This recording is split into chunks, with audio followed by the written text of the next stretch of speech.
Hey, I am Darin Toonder. I am an actor. You've probably seen me on shows like Paradise, Will Trent, General Hospital. I'm currently in a movie that just came out this last Friday called Obsession. That's getting a lot of great reviews. I'm here to share a lot of fun stories and good times with Jim here on the Jim Master Show.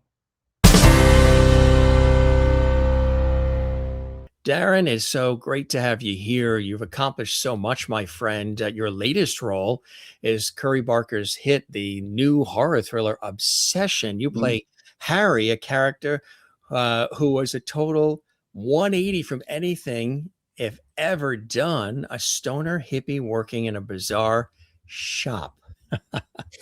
Tell us about, and we'll go back in time. We'll talk about, Yeah. for all the fans that want to know about General Hospital, Yeah. and all the rest of the, Paradise and everything.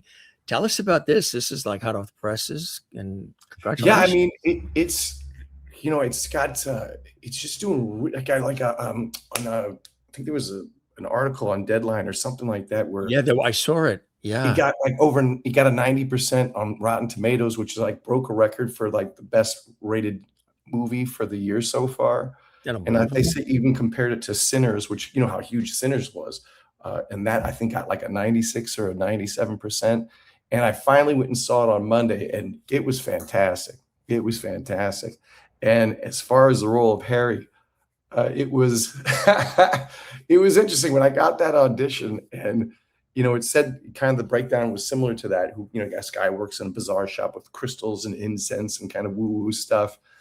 And through my entire career, I would say 80 to 90% of my resume is white collar, self-absorbed, white collar, rich, successful, but just jerk characters. And I've never played anything like this. And so when I when I got it, I thought to myself, "Oh, I'm never going to get this." But I've said that about other auditions as well, and got those too. I mean, I remember there was this one time for a show. What was that? The Average Joe. I was auditioning for the role was like for a plumber in his 60s, and at the time I was in my late 40s. And yeah, there you go. Wow, Jim, you are good. We are professionals You are here. We are fantastic. Look at you professionals. had that at the ready. And I booked that. I couldn't, it's so funny when I got on set is the woman who played my wife. She was in her mid 50s, I think. And when she opened the door and saw me, she went, "Oh, wow." And I'm like, "What?" She goes, "This was," because I was in my late 40s. And she's like, "This was not what I was expecting." I was like, "Me neither." So it is interesting. You can be surprise yourself as an actor is like what you think you're right for or not, and what you end up getting. So always being open to that. And with this one, I was like, well, this is not me, but let's take a shot at it. And I was looking at the sides, like when you get an audition, the copy you get with your lines, they're called sides. And so I'm looking at the dialogue on the sides and how it was written and certain words that were put in there. It reminded me of the dude from Big Lebowski. Did you ever see that movie? Oh yeah, Oh sure. yeah. And Yeah. so I went, screw it. I'm going to make a choice. I'm going to swing for the fences. I'm just going to do my take on the dude.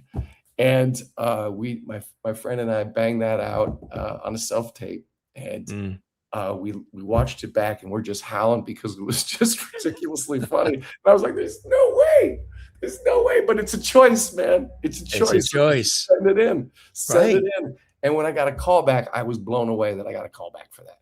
Blown Wow. away. And so when I got the audition, I mean the callback, and it was with Curry and the lead, and I read with them, and I was just like, well, I'm just gonna do the dude again. And I did that again, and he was like, that was great. And then when I booked it, I was still like, I booked that thing. See, Even that's when what's I great went into about it. ADR, I went into ADR. That's when if people don't know what ADR is, that's when you go. Sometimes they got to get a line or add a line or something like that, and you got to go into a studio and record the line, and you see yourself up on screen as you're there in front of a microphone, kind of putting a line or adding a line or whatever, or maybe saying a line that people didn't understand or they couldn't understand. And even as I'm watching it on screen, I'm still going, I can't believe I got this role. See, that's what's great. I think it's maybe this approach of, I'm not going to get this. Oh, well, okay, next, what's next? And then all of a sudden, because you're not hanging you're not hanging the hat on having to Mhm. have that role. You end up getting it, which Yeah. is amazing. We're having that. It's almost like a reverse psychology. Oh, that's, I gave it my best shot, but if the phone rings, it rings. What's next? Yeah. Let's go dive in the swimming pool. Let's have a good day. I That's think one of that's as opposed to sitting there like, why haven't they called? Why haven't they called? Are they going to call? I did so good. Why aren't they? You just let it roll. yeah. And I wonder if that's part of growing up in Denver. I was on a TV shoot in Denver not that long ago. Yeah. We filmed at Red Rocks. We went to the top of the Mother Cabrini Shrine. It was just really cool. And maybe it's something about just a little bit of the laid back nature of coming from Colorado, from Denver. Does that enhance anything that you do as well in some of your perspective? Not at all. Because I tell you, Jim, He's a I'm wreck. I'm a recovering perfectionist. He's an absolute wreck. Gosh, Forget absolutely. about the Denver, the Colorado, the Mother Cabrini Shrine. It didn't do. That's why he was on Wrecked. They, oh my goodness, you got it all. You got all the Darin Toonder trading cards here. Uh, that was, what kind of helped too, Jim, when you're talking about that. Well, actually, when you're saying like letting go or taking a chance, that's one of the things I love about self tapes, is because they've moved away from in-person auditions to start doing self tapes. And to me, it's because, like some people are like, well, I like getting feedback. I like going in a room and hearing what they're looking for. And one of the reasons I like self tapes is if I have the time and it's appropriate, I'll do 2 takes. And sometimes I'll go, so here's the one I think this is what I think you're looking for. And then this is for me just to play. Like now this one, I'm just going to take a leap and I'm just going to play with this one. And you send both takes in or send both takes in. But I tell you, the one I almost always have as the first take is the one that's for me where I just get to play. And fortunately, I've been booking, and I think maybe that's one of the reasons is, it felt like because I can do 2 and show 2, I have a chance where I can now take a big swing. Do And they ever just in pick case I these? miss with that big swing, here's this You more, have the other. Do yeah. they ever pick the other one? You know what's interesting, Jim, is like I would say this has happened at least I think a few times on set where I would do the takes, right? And they were like, Darren, we got that. That was great. That was great. Hey, you did this other take with your self tape. We would love that one too. And that's happened a few times. So it's interesting. I think maybe that's one of the reasons They I booked it is see, because, oh, right, we can do 2 different things. We can go this angle or we can go this angle. right. Here he is in the role, but here he is doing his thing his way. And we Yeah. kind of like that better, maybe sometimes Yeah. too. It's got that authenticity, which I Well, I think think is that's the really other thing. I cool. think that's where I feel like I can see myself in those ones where I'm like, I'm just going for it. This is for me. This is just a play. And I could see myself. I'm more alive. You know what I'm saying? Exactly. Yeah. Right. Now, of course, many, many people and all the soap opera, daytime drama fans loved you in the role of Dr.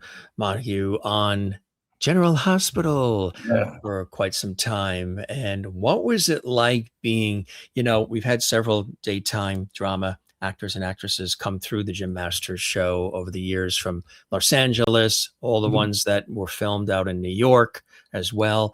And they always talk about how, those scripts are so thick. And if you can survive the rigors of a daytime drama, you can almost do anything else.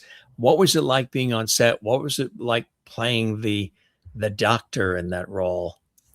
Well, it's the first day I was on set, I was um, with Bonnie Burrows and oh my gosh, oh my goodness. Jim, as the older I get, the harder the files are to pull You up want to from phone a the computer. friend? Oh my God. Can I get a lifeline, please? That's And I it. was with the woman. Oh my God, what is it? The good woman who played Sasha. So anyway, I'm there, and they're like, we were talking, and I was like, yeah, this is my, this is my first soap opera. I've never done a soap opera, and I've never really auditioned for soaps. I think that was the first time I ever auditioned for a soap, and I got it, and they start laughing. And I'm going, what's so funny? And they're like, this is not like anything you've ever done, like TV, commercial, or film or other thing. And they're just giggling. I'm like, but what's so funny? Like, you'll find out. And I do this scene, and usually you do the scene, and like you start at place at your spot, you do the scene, and then they say go back to you go back to one. That's where you start the scene. So I'll go back to one, and so I did the scene, and I stopped, and no one was saying anything, and so I'm like, oh, okay, I'll just go back to one. And I went back to one, and I waited a beat, and they're like, great, we got it. Let's move on to the next scene. And I was like, wait, what? Wait, what? And that's when I found, well, then in the next scene, it was the same thing. We just did it once. And then the third scene, we did it once. And then they're like, all right, you're done. And it blew my mind because I've never had that experience where all you got was one take. And Jim, I don't know if you've ever done any acting, but that first take is always just like, and then you go, now that we got that out of the way, let's really do it. Let's do the real thing. Yeah. So that's what General Hospital is like. Every day I was just going, and they're like, we got it, moving on. And that, you know what, too, Jim, that was one of the other things is of learning to let go. You're talking about to let go, let go, let go. Having that experience and doing that so many times and just going, all right, that's out to the universe. It was like kind of like I have this phrase of, well, it helped me let go of the perfectionism in me.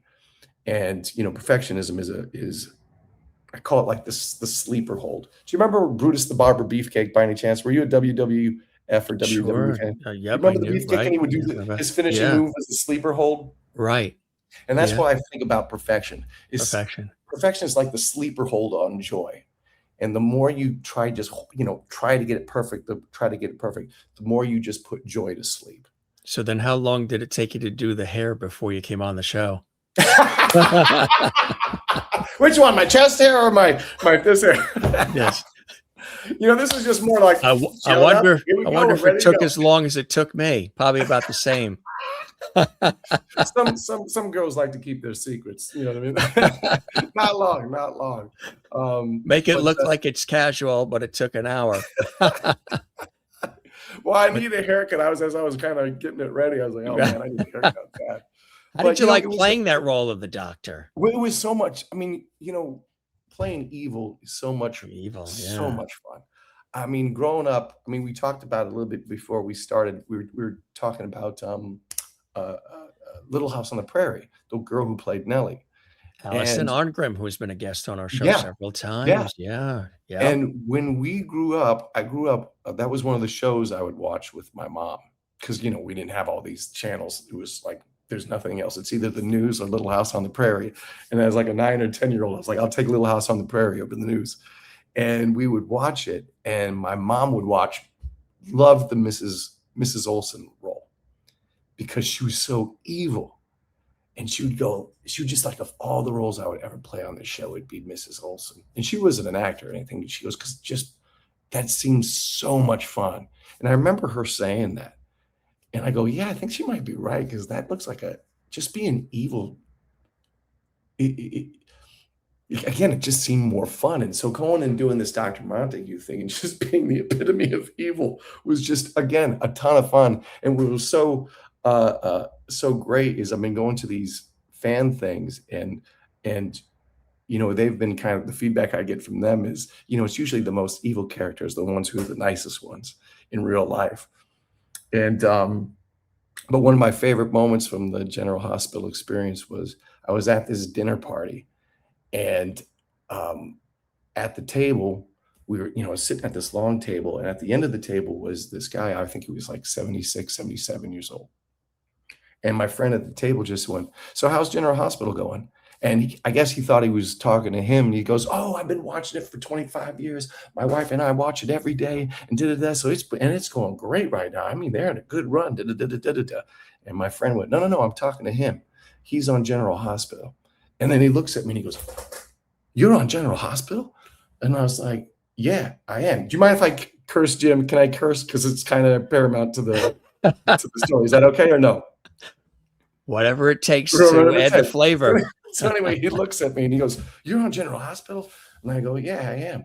And then he goes, who do you play? I was like, I play Dr. Montague. And then he lit up like a Christmas tree. His eyes were this big. His smile was this wide. And he goes, I fucking hate you. And I start dying laughing. And then he goes, and my wife hates you too. But to see someone say that as he's lit up with joy just made my day. And he goes, I had no idea that was you, being because you're so gregarious and funny and laughing. You're the complete opposite of that guy. So I wouldn't even recognize you. And so he goes, that's a testament to your acting. That's a testament to how good of an actor you are. But again, to have someone yell that at me, Incredible, I effing hate right? you, with this big smile on your face, I was like, that is one of my.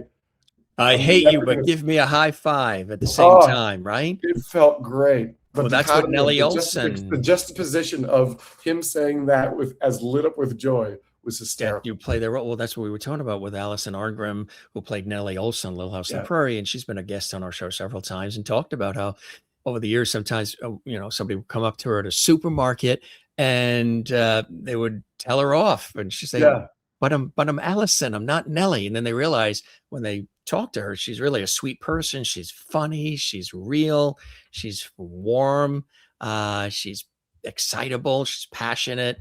And she's nothing like Nellie Olson, which is Yeah. cool. Did people have trouble differentiating you, like that gentleman you just described, from this character on General Hospital? Oh, well, once they get to Really know. know you Yeah, and yeah, yeah. I got to tell you, Jim, some of the comments I was getting on Instagram uh, were hysterical to me too. And I would engage with those people, because it's just like watching what you're doing to Sasha. No, they said watching you makes me want to barf. And I thought that was so funny. Or just, you are evil, and what you're doing to Shasta is just the epitome of evil. And again, and I was just having a great time responding them in these fun ways, which then they were kind of more kind of getting to see my humor and whatnot. And then when I met them at this fan event, and I told that story at the fan event, and then that was it. That's when people were like, oh, and after the talk we had, I just like going and talking to everybody. And I tell you, those fans, they're super nice people, and they really love their General Hospital.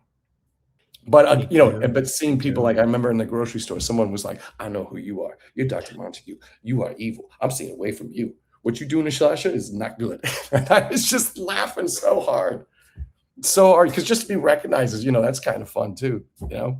Do you have a favorite moment playing that character, a scene or an episode or a Yes, I storyline? tell you what. Yes, I do. And this is weird. My favorite moment was I was talking to one of the leads, and again, we were talking about perfection, the fact that you just get one take. And I'll tell you, my respect for soap opera actors went through the roof, because the kind of work that they are doing with just getting one take is just fantastic. It's unbelievable. The fact that they can do so well with that is just, I really admire it. But we were talking about that. I was talking about that with one of the leads, about letting go and only getting one take. And she was like, Darin, do you know how many times I go home crying because of the work I just did, and the fact that the whole world is going to see that? And then we just talked about the importance of just letting go. Again, like I said before, of just letting go and just being okay that that's how, with the universe, and people are going to respond to it, how they're going to respond to it. And shortly after we did that, we were doing a scene, and we did the scene, and you heard over the speaker one of the crew guys say, "Hey guys, we're trying to figure something out here technically. Can you just do that again while we figure this out?" And so I thought they wanted us to do it again as they figured it out technically. And so I kind of just messed around in that scene. I kind of screwed off in that scene in a jokey way, or at least I thought it was. And when we finished the scene, they're like, "Great, we got it. Let's move on to the next scene." And I looked at the lead, and I was like, "Oh my God, did they shoot that?" She goes, "I think so." And I just looked at her and laughed. And I went, "And that one's out to the universe. That one's out to the universe." So again, that was such a great experience because not only was everybody so unbelievably nice on that show, but it really helped me learn to let go. And also, it was like a boot camp for acting. Because some people say if you can do that, you can do anything. And I was shooting this film. I think it was after 2 months of shooting that show. I was doing a film, and we shot like 3 takes for the master. We shot 6 takes, 6 or 7 takes on the lead. They shot 6, 7 takes on this couple, and then they came over to me and they shot 1 take. And the director was like, "I think we got it. Let's just move on." Because he's like, "You got it." I'm like, "If we got it, we got it." He goes, "I think we got it. Let's move on." And the lead was so impressed. That was so. The lead came up. He's like, "Wow, you just did that in 1 take." And he goes, "You've been sitting here all day, and they took the camera, and all you needed was 1 take." And in actuality, I already had like 16, 18 takes. But from his perspective, I banged it out in 1 take. But that's the thing. I already had 16. And I was so used to just getting one. And like same with this other TV show, we were shooting something and we were running out of time to shoot at this location. And the AD was yelling her head off and blah, blah, blah, blah, blah. And she's like, "Well, I got to get Darin's coverage." Like, that's when they were shooting the camera on me. It's called getting his coverage. And uh, and she's yelling, the director's yelling, and and she's like, "But I gotta get his coverage." She's like, "Well, you got 1 take, that's it. 1 take, and then we gotta get out of here. And if you don't get it, that's on you." And so the director came up to me and she's like, "Okay, Darin, here's the deal. We only have 1 take, so we gotta get this in 1 take." And again, I'd now been shooting on General Hospital for 3 months. And I just looked at her and went, "I got you. We'll be fine." And sure enough, banged it out in 1 take. And again, that's being able to go through that, actor boot camp was just tremendous. Anybody who does acting, I highly recommend, or it's just so fortunate if they get to do an extended run on a soap and be able to work that muscle. It really is amazing. And again, people remember the role, love you on that very popular long running daytime drama. I mean, General Yeah. Hospital, some of the ones that remain: General Hospital, Young and the Restless, Days of Our Lives. It's Bold and the Beautiful. It's amazing, still around all these years. What made you decide to then move on from the role to other things? What made you decide to leave General Hospital at the moment? Well, here's the deal. I would have loved to have stayed on General Hospital, but I got put in jail. And but that's the thing. I was hopeful on my last day of shooting. My last day, well, the last episode I did was on my birthday. And Frank, the showrunner, came up to me. He's like, "So, well, anyway, well, I'm doing all these things, and then in this show that I was doing, which was my last scene, they call the cops, or the cops come. I think it was. I'm trying to remember. Yeah, I think the cops came, and I said." I looked at the lead. I'm like, "I'm gonna get my lawyers on this. You have no idea what kind of lawyers I have, and I'm gonna get off on I'm gonna get off on a self defense, and so I'm gonna be just fine." And there was part of me was like, "Please, please, please, please, please don't. I don't want to go to jail. Hopefully, that comes true that I can have lawyers, and I'm going to get off on self defense, and and them being insane or something like that, because they were in the same. I think they were in a psych ward, or and Frank came to me and said, "So how you feeling that this is your last episode?" And I was like, "No."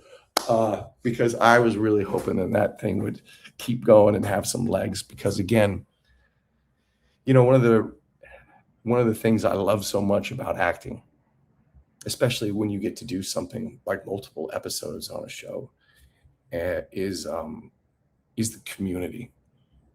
As a matter of fact, as I remember, there was when we were on set, Frank was talking to me and another actress, and he said, "So why did you guys get into acting?" And the girl said something about, "I just enjoy performing and creating this and that and the other thing." And he goes, "What about you, Darin?" And I said, "The community." There's something about just being around a group of people and having that, how important that is. I said, especially, like we talked about earlier, especially after COVID. I thought I valued community before COVID, and after COVID, uh, that value just went through the roof.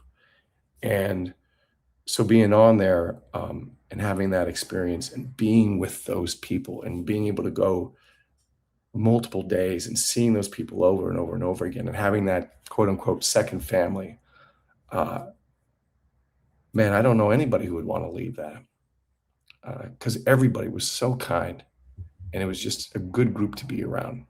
And Absolutely. that's Yeah, like, I think that's what I love about acting so much is the people and that sense of community, and we're here to create together. well, you've certainly had an opportunity to do lots of it too, being a part of Paradise and Hulu, another terrific one as well. Yeah. Yeah. Yeah, that was a real fun show, and that's another one that I didn't think I was gonna get that. That's after the shoot. That's what it looks like when they say cut, folks. That's after when they say cut. You know what's so funny about that? You go from this intensity to I'm I'm good. That's a I wrap. love Oh, Jim, I love that you did that. I love that you put the You know what's funny is, like, so I'm supposed to be passed out on the couch, and the scene got cut because I had a real funny I'm fake sleeping because I had this they cut the scene where it was this really funny line where I was fake sleeping because I was so afraid of the daughter. And, as I was sleeping, uh, the reason why I have my hand in my pants is because that was a tip to the hat to my dad. Uh, Whenever he would lie on the recliner chair or lie in his bed and watch TV, he would always have one hand right there in his pants. You know, this is before Married with Children and Al Bundy made it real popular. My dad was doing it, and so me doing that It was a was an little ode to dad, ode right? to dad, ode to dad. See? And I may or may not have. He may have also bestowed that bad habit on me Yeah, as well. I tend to do that sometimes too. But it was totally like, "Hey, Dad," and to my that's brothers, it. because my brothers do it as well. It was like, That's "I want it. to do this because if they Yeah. see it, they'll know." You Then know what they'll I mean? know what it is. Kinda like when Carol Burnett would pull on the ear, Yes, which was a message to her grandmother, "Everything's exactly. okay, I love you, have a good night." But that was a cool series to be on, huh? Oh, it was great. But again, like it said this. The description of the character was, I think, this agent, this old grizzled veteran. And I don't know if you, by looking at me, Jim, do I look like an old grizzled veteran agent? And I go, but again, I just went, well, here we go. Let's find out. And I did it and I booked it. Um, and again, it was just everybody because the crew is known, that crew who shoots that show is, I guess, known through Hollywood as just a really kind group of people. And because it was the same creators and the same crew who shot This Is Us. And being on that set, I think I did like 8 episodes of that show. And I think I worked about 28 or 29 days on that show. And my gosh, that crew was so incredibly kind. And Sterling was a um, great leader on that show as well. And he's just charismatic as all get out. And but it was also fun of, we had to do this gun training. As you saw that picture with me with a gun is on our first days. They made us go through like this 2 hour weapons training. And I don't know about you, Jim, but as a kid, I used to love playing Army. Did you ever do that? Like playing with, Sure, have your yeah. plastic guns and whatnot? Yeah, and you do Cops and Oh, Robbers and Cowboys and Indians, you did everything, yeah. absolutely. And Yeah, we would play, we even dug like this hole in our backyard. And it was so interesting. As kids, we dug this hole in our backyard to create like a pit like they have in right, war. right. And we dug into this well. It ended up being this because we found these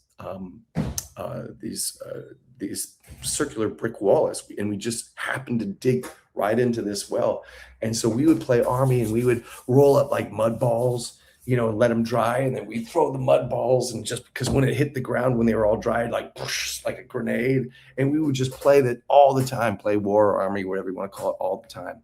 And so when we were doing this gun training, oh my God, Jim, the little kid in me was like, that's it. Just doing and working and kind of going through things and how to do this and then how to cover somebody. And they had these, these veterans come in, Army veterans come in and teach us all these tactics. I was the little kid in me, man. That was tell you to stop smiling. Just that alone was worth doing the show and being able to go through that, just a 2-hour training. Did they have to tell you to stop smiling? Stop enjoying it so much. You're supposed to be, yeah. But I'm enjoying it. Maybe like, freeze, stop it. I've always wanted to say that on TV. All right. Yeah. That is funny. I mean, really, the career you've been doing it a long time, and She-Hulk is another one, attorney at law. Yeah, and you know what? That's another one where I gotta tell you, that's another one, Jim, where I sent in like two takes for that. And then when I did the callback, because I also had another take I wanted to send, but I was like, no, 2 takes enough. And I went and did, there's a funny story about Devotion. I got a funny story about that movie after this. But I did 2 takes, and then in the callback, I did the 2 takes. Then they had me, they wanted me to try it in another way. And then they said, well, do you have another way? I go, do you think we got it? Do you have anything else? I'm like, well, I do have another way. And then I did that too. And then I think we're good unless you got something else. I'm like, wait, I got this idea for something else. And so I did 5 takes in the callback. And so then when I got on set and we're shooting and we're playing around with it. And then the director came up to me and said, hey, we're trying to find this. And one of the reasons we cast you is because you sent in those 2 different takes, and then you could do all these different takes because we're not sure what we want to do with this character yet. And so let's just keep playing around with things. And so that's, again, a testament again to being able to have all those different ways to do it, I think was the thing that was the thing that got me that job. And then we found it. We were kind of just kept playing with it. And she was like, yeah, that's it. And it came out great. But that still, you brought up of Devotion.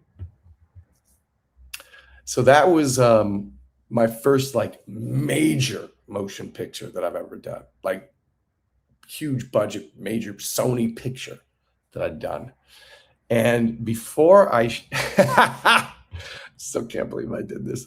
The day before I was going to shoot that, I was watching this interview with Ethan Hawke, and he was talking about Robin Williams on the show on Dead Poet Society. And he was so blown away working with Robin Williams because every different take he did was different. He's like, he was doing something different every single take. I was so blown away by that. I'd never seen anything like that before. And I remember in this acting class, this one teacher told us, do a couple takes, then ask the director, do we have that? And then try something else. And then try something else. And then try something else. And he said, the editor is if you do that, the editor is going to love you. And I've confirmed this with other editors when I talk to them about this. They're like, yeah, we love it when people do that, because then instead of editing around a technicality of a shot, we can edit around a performance.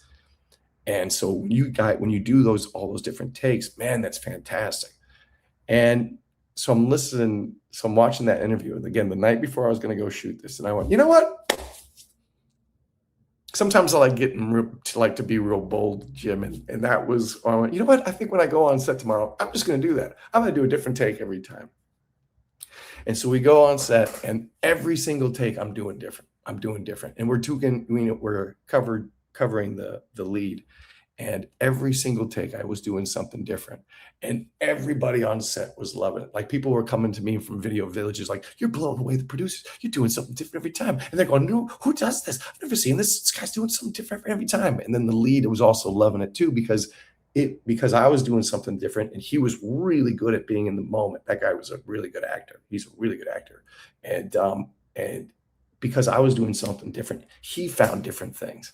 And at one time I did something like spontaneous, and he reacted to it. And I just remember the director yelling from behind Video Village going, "That's in the movie." And so it was going great. And then we're going to turn it around and start getting my coverage, start shooting me. But right before we were about to do it, this rainstorm was coming in, and the director was like, "Hey, I'm sorry to do this. You are killing this right now, man. You are absolutely killing it. But the rain's coming in. I got to shoot that helicopter before any rain gets on it, because that is the oldest helicopter in the oldest helicopter that the Air Force has. It's like some 1940s helicopter, 50s helicopter, and I cannot get that wet. So I'm going to shoot that, and then we're going to come back and shoot you." And I'm like, "Done." But then this storm was coming in, big, huge storm. And and they said, "All right, guys, we're going to take a lunch. It's a big storm coming in, so it's probably going to be like a 2.5 hour lunch." And usually when I take lunch, I don't like eating big, because I hit that, what is that after lunch, just brain fog. You ever experience that, Yeah, Jim? The after lunch? sure. After you have And lunch, so you're ready for a nap. I eat really light, really light. But I'm like, well, I got 2.5 hours. And the spread looked fantastic. I mean, it was like one of the greatest spreads I've ever seen. And so I went, well, if I eat real fast and I can get a nap in, because I had a really early call time. I had to get up at like 4 in the morning to get there by 5:30 in the morning. And so I'm like, I'm going to just eat out. And I just ate. Like, I go, "Give me the fish, give me the steak, give me the chicken, give me the pork." And I said, got all the pastas and everything. And then, like, I'm going to have 4 cookies, and just to fill myself up and take a nap. And so I filled up, went to my trailer to take a nap. And just as I'm about to pass out, bap, bap, bap, bap, bap on my trailer door. And I wake up, and I'm like, "Hey, Darin, we're ready to shoot." And I was like, "Wait a second, I thought there was a storm coming." And they're like, "Oh, it just took like a 90-degree turn. It's gone. So we're just going to start shooting." And now I'm in this brain fog, this absolute brain fog thing. I'm like, "Oh my God, I made a rookie mistake." And of eating too much. And I was just pounding, like, I pounded like 2 Red Bulls, didn't help. But I went up on set and shot it. And I thought I was so lethargic, and I was, still doing different takes, but I was so tired that I thought it wasn't coming out well. And I was like upset, but then the scene turned out great though. It turned out great though. But it was so much fun of just taking that risk Just of doing like, it I'm right. going to do something different, and they were loving Right. it. Even when they were covering me, and I was like, "Hey, I think we got that one. You want to try something?" And it was just like, "Yeah, Exactly. we do this." And he was there, was just like, and so we're now collaborating. And then he came, it seemed like that gave him some ideas. "Let's try it this way." I'm like, "Done."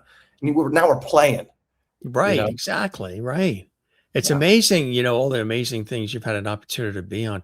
The Neighborhood, CBS, Yep. First Lady, Yep. another Viola Davis, also Rutherford Falls, Yep. and Bel Air, Yeah. and Parenthood Yep. on Oh, look at that young man. NBC. Look at that Look young at that man. young guy there, Parenthood. Even voiceover work. This is how he does his voiceovers, folks. Yeah, that was See? that He's First sitting on a Lady. snowboard. Yes. That was, well, you know what? He was recording, so I was sitting back and relaxing. It's Yeah, like, because that was that's for a a cool table one. read. That was for a table read. That, you know what? Do you ever see, who was in that table? You have a thing with couches. Is that from Like, Dad? Did I'm like Dad lying. start I do that? all my work His horizontally. best work on the I do my best work on my back. That's your dad terrible. isn't a psychiatrist, is he? Yeah, That's a that's great shot too. oh, that was a lot of fun. That was I'm shooting that. That's Jane the Virgin. Yes. And that Yeah. was oh man, that was a fun shoot, because Yeah. I was playing this theater director, and the he was very, eccentric and whatnot. And Very uh, flamboyant and dramatic. yeah, and there's this one take where the director's like, "Hey, let's do one where you're a little bit more and I go, "I know what you're asking for." I got you. And so I did it, and he's like, so now that we did that, let's not, because I'm doing this. Oh my goodness. Oh, I need a break. I need 5 minutes and da. And he's like, so now that we did that, let's not do that again. But what's so interesting is that was the take that made That was the the take edit. that And they again, it liked. was like, that's what's so great. It's like, again, when you have those little, like, those notes that, like, if you give me something I can improvise, not saying I'm improvising the lines, but something I can play in and improvise, man, that's what I notice. As opposed to, as sometimes when you're an actor, you're working on these things and you're working on this thing and you're working on this thing, and then it can start becoming rote, where now I'm trying to nail these things, nail these beats, and nail these choices, as opposed to just playing in it. You know what I mean? And so I love it when a director comes and gives me, like, hey, let's try it this way. And I'm like, great, that's something I can Exactly. improvise. Now I feel just so much more in the moment. You know what I mean? Yeah, I mean, I don't, absolutely. and that was that. That's Correct. Yeah. wrecked. Yeah. That was a fun one too, because we were shooting in Puerto Rico. And you know what's also interesting about that is I was shooting Devious Maids. I had to fly out to shoot Devious Maids in Atlanta. And when I was out there, I got that audition. It was guest star audition for Wrecked. And I didn't know anybody in Atlanta, Mm. but I knew the director for the TV show because I had worked with her before, and that's how I got it. Like, I reached out to her, and she's like, "Hey, you know what? Throw yourself on tape for it." So I did, and I booked it. That's And cool. and when I got this audition, and I'm like, I don't know anybody. Who am I going to shoot this with? I was so nervous to ask her this because she's directing this show. She's got so much to do. I'm like, "Hey, I got this audition. I really don't know anybody. Do you mind reading this with me?" And so we go in my we go in my trailer, and I have this monologue. I'm monologuing in this scene, and to my son. And she sat on my tray, on the table of my trailer, and I stood against the trailer wall, which was like the door to the trailer, and trailer door, and the trailer wall in trailer lighting. And she just held the camera, handheld my phone, and she read the few lines she had as I'm monologuing to her. She was playing my son, and she just held the camera. And I say this because so many actors with this self-tape, they think they've got to have this killer self-tape setup, right? With, all these lights, and make it look so fantastic and da da da da da. And I keep telling people, you don't Right. need that. I mean, You don't need all that. does it look nice and everything? Oh, absolutely, but you don't need that. And I You don't tell need them all this that. story is like, I booked this thing and I booked the thing where she was just holding the camera, my phone, in her hand and reading it in trailer lighting in a trailer, and I booked the thing. That's incredible. And you know what's so funny too? It We seems talk like about, that seems the way it works for you. yeah. I mean, it was, and you know what's too, Jim, is that's the funny thing is, this director, she's an Emmy-winning director, Mm. and we did this scene. We did it. Again, I'm talking. This is back to perfectionism. And I do the scene because I'm used to doing, like, I'll sometimes do it 6, 7, 8 times, maybe even more if I'm really wanting to get the perfection, but I'm trying to let that go. And so we shoot we shoot the thing. I don't know why I keep picking this up, but we shoot the audition, and then she just puts my phone down. And she's, all right, we're done. You got it. And I started I was like, what are you talking about? I usually do it a few more. She's like, you got it. You're done. And I'm like, well, I think I would love to just try one more take. And she's like, you got it. We're done. And it was, They that's all what, seem to tell you that. I noticed that there's this theme that, like, you got it, you're done, got you it. gave it your best shot. And so We now I can't trust top that. it. Right, you Yeah, trust it, I which is trust that more. so important to do. Another one, of course, known for Ozark, Yeah, another great one. I yeah, mean, you've been in so many, plus improv too. You love improv and have worked yeah. in improv as well. Creator of the long-running Darin to Improv program as well, which Yes, that's I've been cool. doing that for like 24. I've been doing that for 24 years, where I use improv games to teach kids emotional intelligence. That's fantastic. And no, it's very rewarding. And as as my mom says, she goes, Darren, I know you love acting, but if there's a heaven, they're going to let you in because what you do with those kids. And so that feels, and it's very rewarding, and it's, I got to tell you, like I had this one of the biggest things I tell these kids is to take a leap of faith, in this, because I'm with them for a school year. And I'm always like saying, take a leap of faith, take a leap of faith, take a leap of faith. And I have this phrase that I tell them is a lot of times, I said, safety is where the pain resides. Safety is where the pain resides. I go, a lot of times it's a lot more painful playing it safe than it is to take a leap of faith. And Jim, I don't know if you've had that experience, but man, when I play it safe, man, that can just kill the soul. Gets in the way sometimes. It Oh yeah. blocks and it limits. Exactly. And It but does. Yeah. so that's the thing I tell them a lot. But just yesterday, may I share something that really touched me yesterday? Sure. One of the things I tell the kids every year too is, really every once in a while, let people know where you stand with them.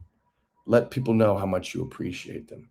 I go, because especially, when we're in relationships and whatnot, we always want to go, you ever heard that? Hey, have you ever heard this phrase, Jim? We need to talk. Have you ever heard that? Has anyone ever said that to you? Has it ever been about anything good? That's No. usually when they say James. We need to talk, James. But that's the thing. We're quick to complain, but very rarely do we really tell people that matter to us how much they matter to us and how much we appreciate them, or even let them know. There's this thing where I read this quote that I thought was real powerful or meant a lot to me. It said, when you point out someone's accomplishments, they feel respected. And when you point out someone's traits, they feel seen. And I don't know about you, Jim, but man, I love it when I feel seen. Because I feel like the accomplishments are all on the outside. Those are easy to see. No, That's easy to see. Seen, respected, appreciated. But to really see people's qualities and traits.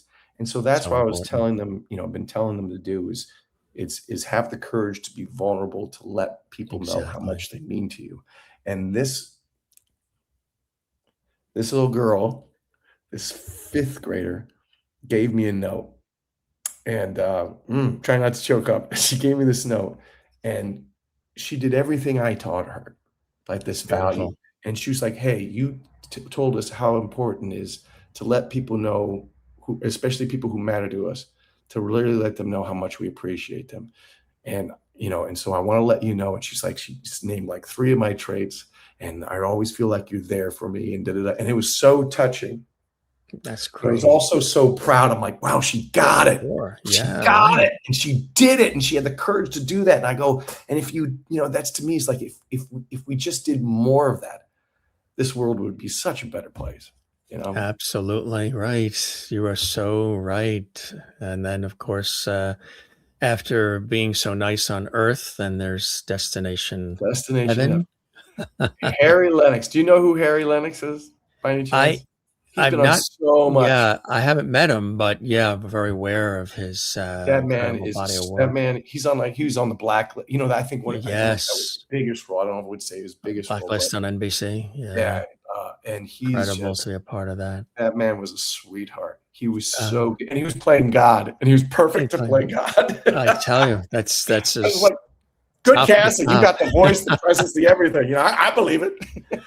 There's only 2, Elvis or God, right? Yeah. And then you're in. Yeah.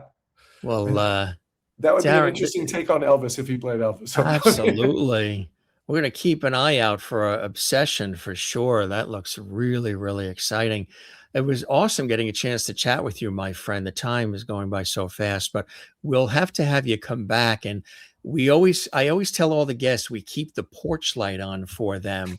So a lot of the guests like what we do because it's free flowing, it's conversational. There's no pre-scripted questions, just a good conversation. Our viewers watching, we love and thank them for tuning in as well. But, it's a good conversation, and we'll leave the room, better than we found it, which is big with me too. But we'll leave the light on for you so you can come back and we can continue the Darin story, because this was really fantastic. And I hope you enjoyed the time with me as much as I have with you, Oh, Darin. absolutely. Absolutely, Jim. I appreciate that. And, uh, I have a couple questions for you when when we end because the what you're talking about with your experience and your shows, I would love to learn more about that as well. The pleasure is all mine. So you had a good time, huh, on the I had a Jim great Master time. I Show? had a great time. That's what we love to hear. You're the best, Darin. Come join us again. Thanks for everything and all these great roles you've been in. Of course, people know you're from GH, but so much more. And you're still out there doing it, and you're still inspiring people, and you're having a good time doing it, which I think is the bottom line. So you're in a sweet spot and you're blessed. And spread the word about our show. We'll keep that light on for you, and come join us again, okay? Will do. Thank you so much, Jim. I appreciate it. Pleasure is mine. Thanks, Darin. Thank you. Darin Toonder joining us here on the show. It was really awesome to have him here. Great guy, too. Humble, funny, very talented. Hope you guys enjoyed it. If you did, give this episode a like. Of course, subscribe to our YouTube channel, Jim Masters TV. We would love for you to do that. That's where you'll find hundreds and hundreds of archived episodes of our series. Share this episode on your social media and subscribe to Jim Masters TV, and drop a comment below if you loved seeing him on General Hospital or Paradise or She-Hulk or any of the other shows and series and specials that we've talked about. Really a great guy, Darin Toonder, joining us here from Los Angeles on the Jim Masters Show. We hope you guys enjoyed it.